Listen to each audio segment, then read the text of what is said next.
الملخص، والله ولينا لي جون ما عادش فرحانين بحتى شيء، حتى غولاسيون ندخلوا فيها، خاطر ديما نستناو قاعدين في الغدره.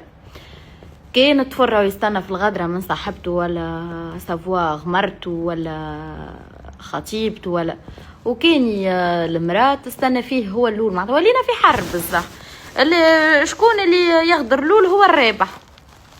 على ذاك ما عادش فرحانين احنا وما عادش نعرفوا حب. خليوا البنات نتاع اللي تحب الفلوس تحب الفلوس، واللي تحب خليوها تحب. فهمتوا؟ بيان سور انا مش مع الحب، خاطر انا نحب الفلوس. اما فما بنات بالحق يأمنوا بالحب ويحبوا يعيشوا حب ويحبوا قصة حب. فما كل اللي تحب تكبر مع رجلها ولا مع خطيبها ولا ما نعرفش لين تعزوز. خليوا الأحلام موجودة، هي أحلام مثال، ما خليوها موجودة كمان كيما قبل.